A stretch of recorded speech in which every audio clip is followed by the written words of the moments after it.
அன்னை கதீஜா ரலியல்லாஹு அன்ஹா நபி ஸல்லல்லாஹு அலைஹி வஸல்லம் அவர்களுடைய முதல் மனைவி. ஆரம்ப காலத்தில் அனைவரும் இஸ்லாத்தை எதிர்க்கின்றார்கள். அப்படி இஸ்லாத்தை எதிர்க்கிற வேளையில்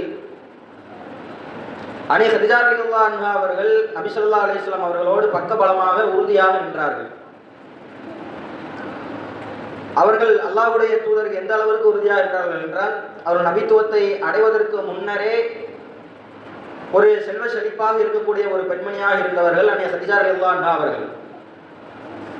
அப்படி செல்வ செழிப்பிலும் இருந்தும் கூட தன்னுடைய கணவருக்கு பணிவிடை செய்யக்கூடியவர்களாக இருந்தார்கள். இப்போ இன்றைக்குள்ள பெண்களை எடுத்து சிந்தித்து பாருங்கள்.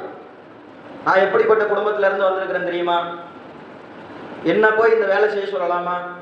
நான் இந்த வீட்டு வேலை செய்யறக்கா நான் வந்திருக்கிறேன் அப்படின்னு சொல்லி பேசக்கூடிய பெண்மணிகளுக்கு மத்தியில் இப்போ அன்னை கதீஜா ரலியல்லாஹு அன்ஹா அவர்கள் நபி ஸல்லல்லாஹு அலைஹி வஸல்லம் அவர்களோடு எந்த அளவிற்கு இணைந்து அவர்களுடைய வாழ்க்கையை அமைத்திருக்கின்றார்கள் என்பதை சிந்தித்து பார்க்க கடமைப்பட்டிருக்கின்றோம். இப்போ நபி ஸல்லல்லாஹு அலைஹி வஸல்லம் அவர்கள் ஹிரா குகையில் அவர்கள் அமைதிக்காக வேண்டி அவர்கள் செல்கின்றார்கள். அவர்கள் நபித்துவத்தை அடையவில்லை. இப்போ முதலில் அவர்களுக்கு நபித்துவத்தை அடையும் போது வழி வரும்போது அவர்களுடைய உடல் எல்லாம் சூடாகி அவர்கள் படப்படுத்தவர்களாக நடுங்கியவர்களாக அவர்கள் வருகின்றார்கள். அப்போது வகி செய்தி வருவதற்கு முன்பே என்ன செய்யப்பட்டது என்றால், கதீஜா ரலியல்லாஹு அன்ஹா அவர்கள் தன்னுடைய கணவனுக்காக உணவை எடுத்துக்கொண்டு செல்வார்கள். பாத்திரத்தில் உணவை எடுத்துக்கொண்டு மலை மேல் ஏறி ஒரு பெண்மணியாக எடுத்துக்கொண்டு அவர்களுக்கு கொடுக்கின்றார்கள்.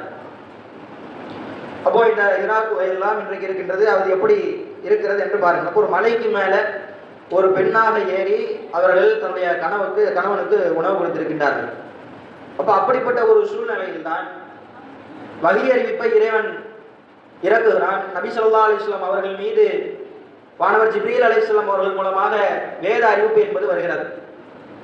இந்த வேத அறிவிப்பு வந்தவுடன் நபிகள் நாயகம் ஸல்லல்லாஹு அலைஹி வஸல்லம் அவர்கள் வேத அறிவிப்பு வருகிறது என்பது அவர்களுக்கு தெரியவில்லை. அவர்கள் பயந்தவர்களாக படப்படுத்தவர்களாக மலையிலிருந்து அவர்கள் ஓடி வீட்டுக்கு வருகின்றார்கள்.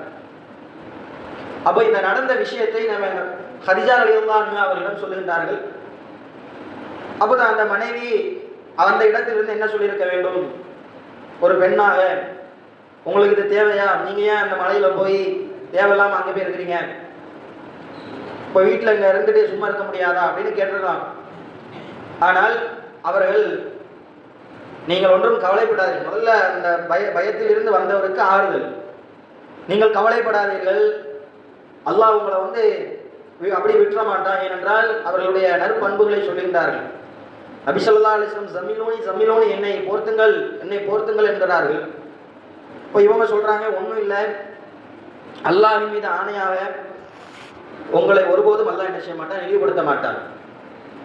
நீங்கள் உறவினரோடு இணங்கி வாழ்கின்றீர்கள், அதுபோன்று சிரமப்படுகின்ற ஏழைகளுக்கு உதவுகின்றீர்கள், தான தர்மம் செய்கின்றீர்கள், வறியவர்களுக்காக உழைக்கின்றீர்கள், அதே போன்று விருந்தினர்களை உபசரிக்கின்றீர்கள். யாரெல்லாம் சோதனையில் ஆட்பட்டிருக்கின்றார்களோ அவர்களுக்கு நீங்கள் உதவி புரிகின்றீர்கள். இவ்வளவு நற்பண்புகளையும் நபி ஸல்லல்லாஹு அலைஹி வஸல்லம் அவர்களுடைய இந்த அனைத்து நற்பண்புகளையும் அன்னை கதீஜா அவர்கள் சொல்கின்றார்கள். இவ்வளவு நன்மை செஞ்சவங்களை அல்லாஹ் சும்மா விடுவானா? அல்லாஹ் உங்களை என்ன செய்வான்? கண்டிப்பா இறைவன் உங்களை இழிவுபடுத்த மாட்டான், நீங்கள் பயப்படாதீங்கன்னு சொல்லி அவங்க செஞ்ச நற்காரியங்களை எல்லாம் சொல்லி நபி ஸல்லல்லாஹு அலைஹி வஸல்லம் அவர்களை ஆறுதல் படுத்துகின்றார்கள். இப்போ எப்படி ஒரு பெண்மணி இருக்க வேண்டும் என்பதற்கு அன்னை கதீஜா ரலியல்லாஹு அன்ஹா அவர்களை ஒரு சிறந்த ஒரு உதாரணமாக நாம் எடுத்துக்கொள்ளலாம். தன்னுடைய கணவனிடம் நல்ல முறையில் நடந்து கொண்டார்கள். இப்போ இதனுடைய விளக்கம் கேட்கும்போது இறுதியில் வரக்கா பின் நௌஃபல் என்று அவர்களுடைய சொந்தக்காரர்கள் ஒருவரான கிறிஸ்துவ மதத்தைச் சேர்ந்தவர் என்ன விளக்கம் என்று சொல்லப்படும் போது நபியாக வருவார் என்று பின்பு தான் தெரிகிறது. இவர் நபி ஆயிட்டாரு, நபி ஆனதுனால நம்ம நபியோட மனைவி என்பதற்காக அவங்க செய்யலை. அதற்கு முன்பாகவே ஒரு பெண்மணியாக அவர்களுடைய நற்குணம் என்பது இப்படித்தான் இருந்திருக்கிறது என்பதாக நம்மால் ஹதீஸ்களில் பார்க்க முடிகிறது.